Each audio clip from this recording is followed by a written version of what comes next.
so good.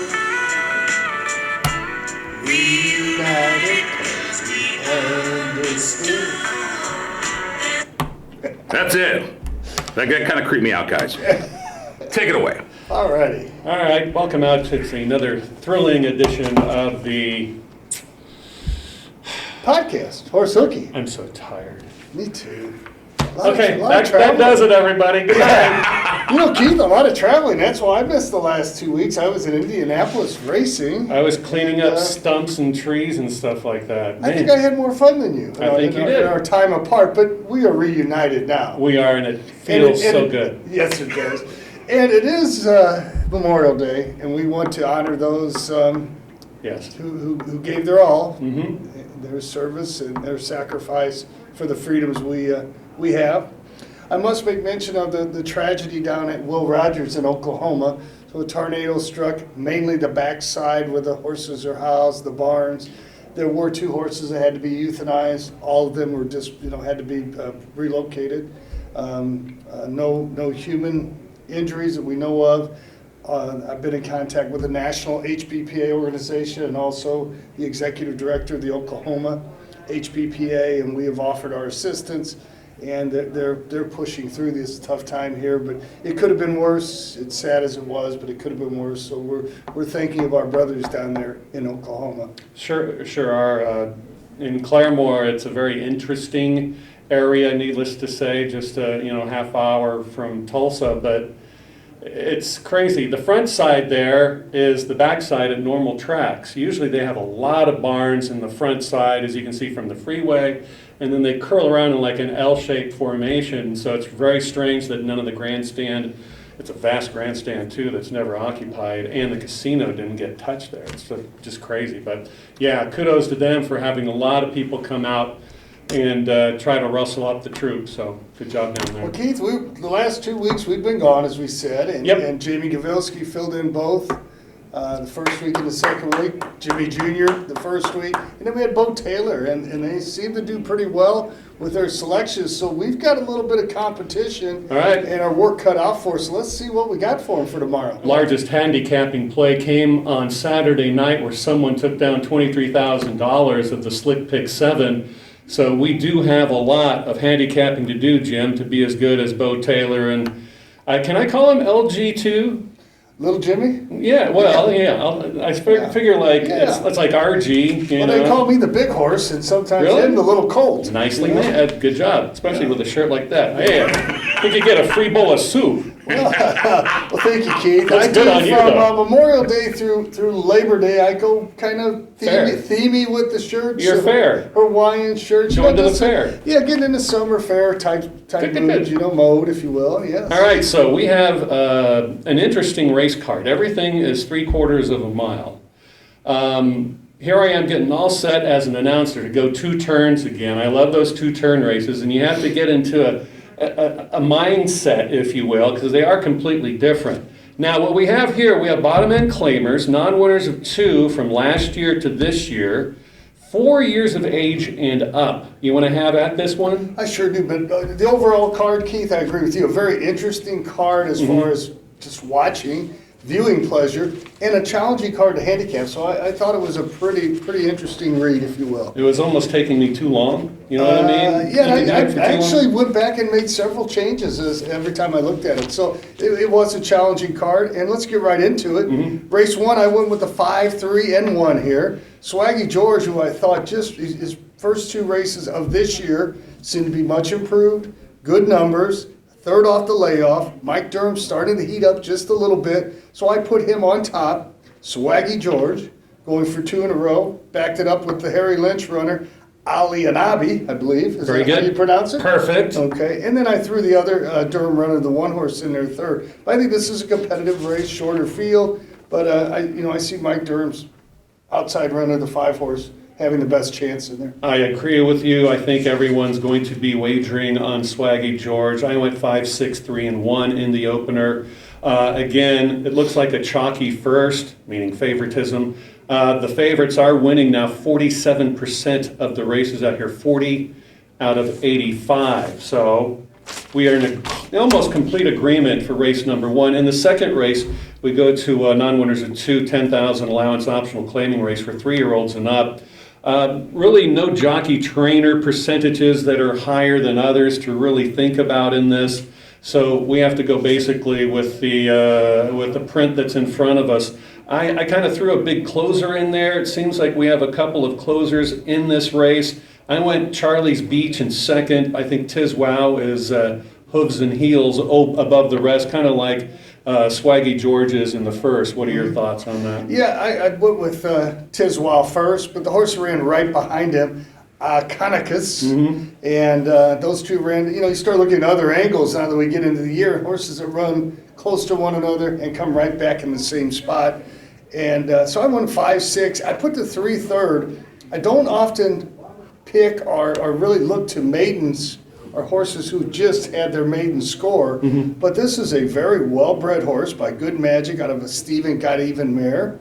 Comes from a good barn, Heather Iron, and made a powerhouse move to get up and win by a neck in the slot on May 7th. So there are a lot of indicators here that gives Mystic Power a chance to be real live in this spot, but I still went with the 5-6. I've been running against good winners, little better horses, and ran together. And Mystic Power's probably going to get the same trip again. Let's stick to around the rail and come calling late with Rainier Arietta aboard. He knows how to ride Heather's horses, certainly. Going to be a tough task, like you said, with the 3 Mystic Power in race 2. I went to the 5 again, Tiz Wow. We're both in agreement. Why do we do these shows if we're just going to do the same things? I went Charlie's Beach to shake up the ranch in second, and I put the 2 charted in there with Juan Molina aboard. I think he has the pace of this race in the jockey's hands, and Juan's having, as you've mentioned, quite a bit, as I have as well. He's having a pretty good first third of the year out here. So I went 5, 1, 2, and 4 with Mr. Chivas, just trying to work a trip and maybe get a price home in 4th. Very good. Hey, sponsorship. How about FanDuel Sportsbook and Horse Racing? 99 years. Next year will be the 100th year of FanDuel, and contrary to what many believe around here, I have not been here for the entire 100 years. No, but you've had relatives that... And I have. Yeah, and a lot of people around here have had the family that have been here for a majority of the time. You got that right. So we're looking forward to celebrating those 100 years and have some promotions and recognition to this facility. Taco Bell, locally owned. Troy, Columbia, Waterloo, many others on the Missouri side. John Maroney, our good friend and good sponsor. We'll talk about a horse of his. It's later on. I picked his horse today too. Not because he's a sponsor. Not at all. That has absolutely nothing Absolutely to do with it. John, if you're listening, we appreciate your sponsorship and good luck tomorrow. Yes. Third race. How about the Illinois HBPA? Did we fail to mention? No, you're doing a great job. You're having things. See, you didn't even get your. Tell you what, man, you didn't even get your FanDuel shirt yet either. I did not. Okay, we'll put the logo on that. But yeah, the HBPA does wonderful work. You continue to do that, like you're all involved in this area in Claremore, Oklahoma, at WRD down there. So we always appreciate your efforts and everything you do. Race number 3, ready? I'm ready. We have mares. This is open to fillies and mares, 3 and up, but caught older ladies coming up here. Field of 7. This is a $7,500 non-winners of the year claimer at 6 furlongs. And this is that interesting condition we've made mention in the past. Non-winners of the year, 7,500, 6,250 and below doesn't count. I found this to be a very wide open race. I think Henri Angel is going to scratch out. I see her re-entered for Saturday. I happened to catch that in the entries. I went with Jolie Ruler, who Ralph Martinez claimed on April 14th up at Hawthorne, brought her down here. She had a really, really solid performance first out here behind Caleb's Honor, Free Love, and just beating a length and a half there. There's that rider again, Juan Molina. So I went to Ralph Martinez on top with the 2, backed up by Dorota, John Wainwright, and Bethy, Frank Randazzo. So a 2-1-3 for me here in the 3rd. I went 2, 3, 1, and 7. The 1, 2, and 3 run similar running styles. I mean, that's where the race is going to be won or lost for me. Who's going to give, who's going to get, and who's going to tear off and maybe try to go gate to wire. We have a couple that are really, really moving up in class with wins last time out. Palago scored a win and a $3,200 claimer, and $4,000 the claiming price for Palace Magic. That was a while back, but still they have their work cut out for them. This is a pretty salty group to be coming up after winning a race versus lesser company.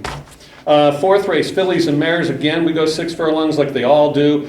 This is an Illinois bred special, $12,500 allowance optional claiming race, non-winners of a race other than or non-winners of 3.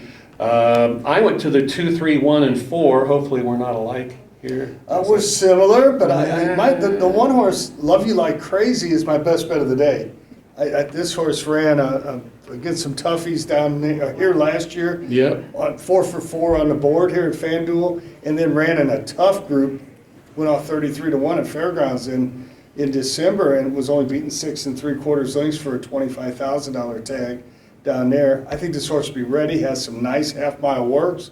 I went with Love You Like Crazy, and I think that's going to be my best bet of the day. What do you think you're going to get on this one? I'm hoping for 2-1 or close to the money line. Well, I think that's realistic. Because you got a Scott Becker who I picked second, well, 2 and a 3, but I picked Scotty's Big Sally to be second. So they're going to get some play in there. Yeah. And then I went with Candy Looker in the 3rd spot here. That horse will take a little bit of money too. So, I'm looking at a 2 or 3 to, even with my money on Love You Like Crazy, 2 or 3 to 1. So that's going to be my best flat play of the day. 1, 3, 4 in this spot, Keith. I like the 2, 3, 1, and 4. So we're pretty much there. Candy Looker caught my attention in some troubled past. Set to be making her 3rd start this racing season as well. I think has a chance to improve. Gets Rainier Arrieta, last year's leading rider, aboard. So again, field of 6. Should be a good Illinois bred race. Lots of purse money aboard. 2, 3, 1, and 4 for me. Let's get to the 5th. This is the field of 10 specials. I love calling these races because don't you like calling smaller fields? No, I'd rather have a full gate because you get in less trouble and have to talk less. You're just basically pointing them out where the heck they are, and then there you go, and you hope you get them all because, it's especially at night, it's really troublesome. It really is. It hurts me. Who do you like in this spot, Jim? 3,200, bottom claimers, non-winners of 4 life or non-winners in 24. I think this is a pretty wide open race. I went with my horse, Helen May's Song. She's coming on 2 nice seconds. She's really come to life since I brought her back down here. She got off her game a little bit over the winter, but she's really sharpening up on the improve.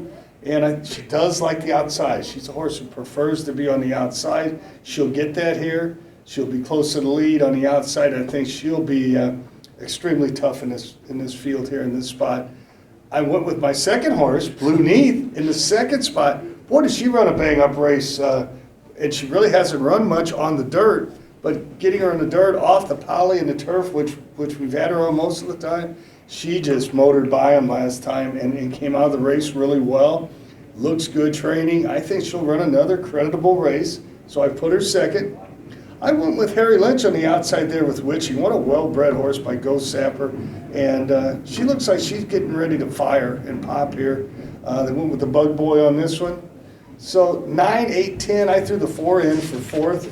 That was my son Jimmy's pick, I believe, when he was on the show a couple weeks ago. And he bet the horse at 23-1, and she was mowing him down, ran 3rd by 3 parts for length. So I'm hoping the pace is a little more forgiving and pedestrian so that Helen May's Song can hold on a little bit. But if it's a lively pace up front, Warm Beauty, Blue Neath, some of those horses could really do some damage late. I went to the 5 right in the center, Beirut Beauty with Alex Bendezu aboard. I thought on figures this one added up to be the one that I'm going to recommend, maybe 5-2 like you said earlier on. Helen May Song's going to take some money, I think. Mm-hmm. And your horses seem to, especially now when they see your stat line, and it's like a very high percentage and a good percentage in the trifecta for 2nd and 3rd as well.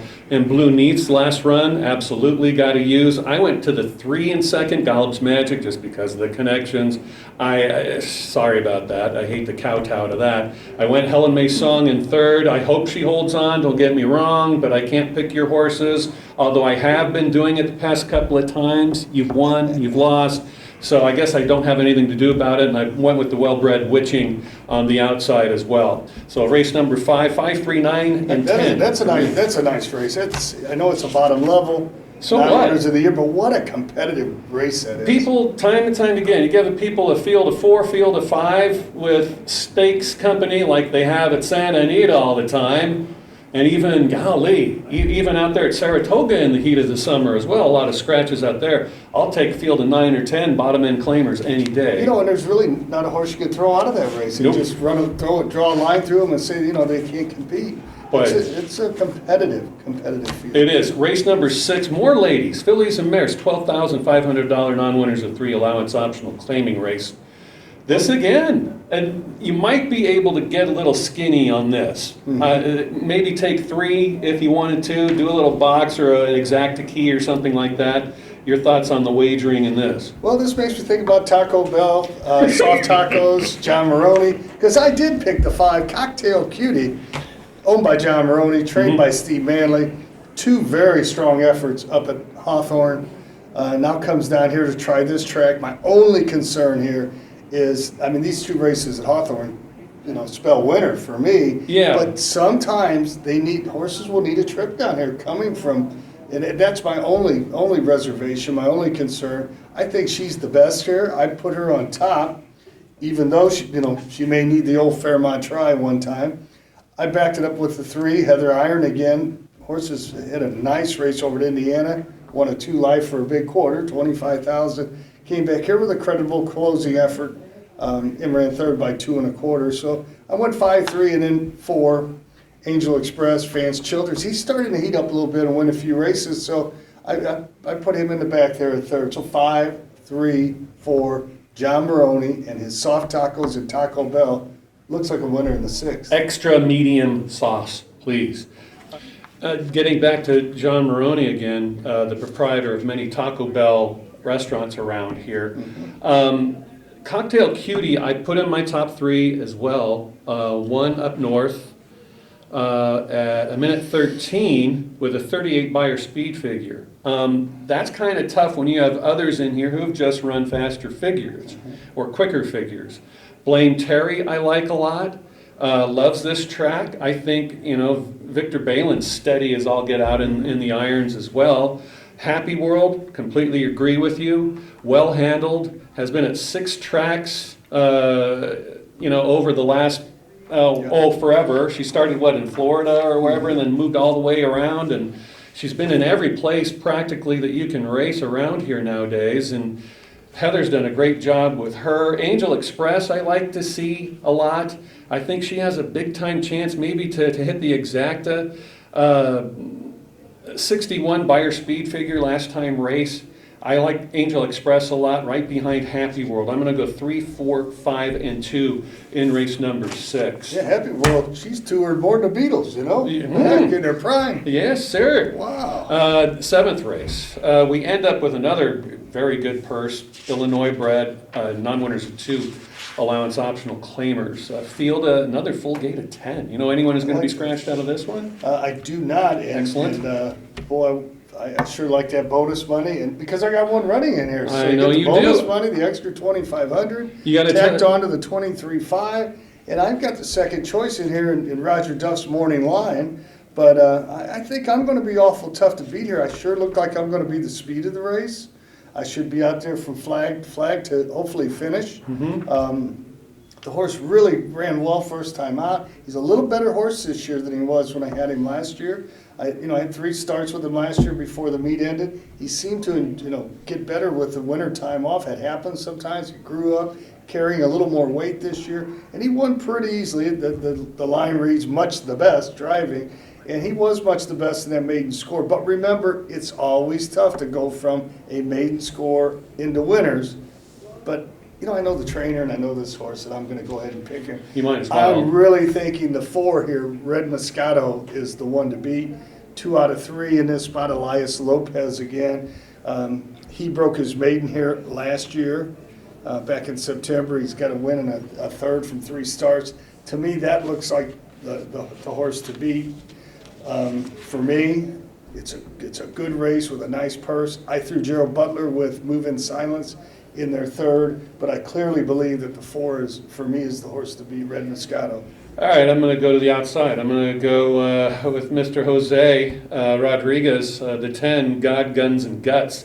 Broke the maiden last time up north for 22.5 and an open 22.5, not state breds. And jockey trainer firing near 28% as we go, so that's how I'm going to end it. I'm going to go 10, 3, 1, and 5. Hey, do we have any news about the new apprentice who's going to be riding coming up tomorrow? Tomorrow, yeah. Yeah, I do not have any intel on that. That kind of Okay. caught me off guard, but I sure will get some intel and Okay. see what this new apprentice is all about. I tried And, looking up. He has 6 mounts already this year. He's 0 for 6, but that's, you know, who knows? That could change tomorrow. He's on a couple of decent horses, so come on out and root some new blood in the jockey colony out. Speaking of coming out tomorrow, the weather's supposed to be quite inviting, with 79, 80 degrees, nothing but sunshine. We're expecting another big crowd here and an excellent handle and a good day of racing. You can't beat it. No, you can't. We got dollar dogs, we got $1.50 brews, and we got dollar sodas. It's Horse Hooky Tuesday. Yes.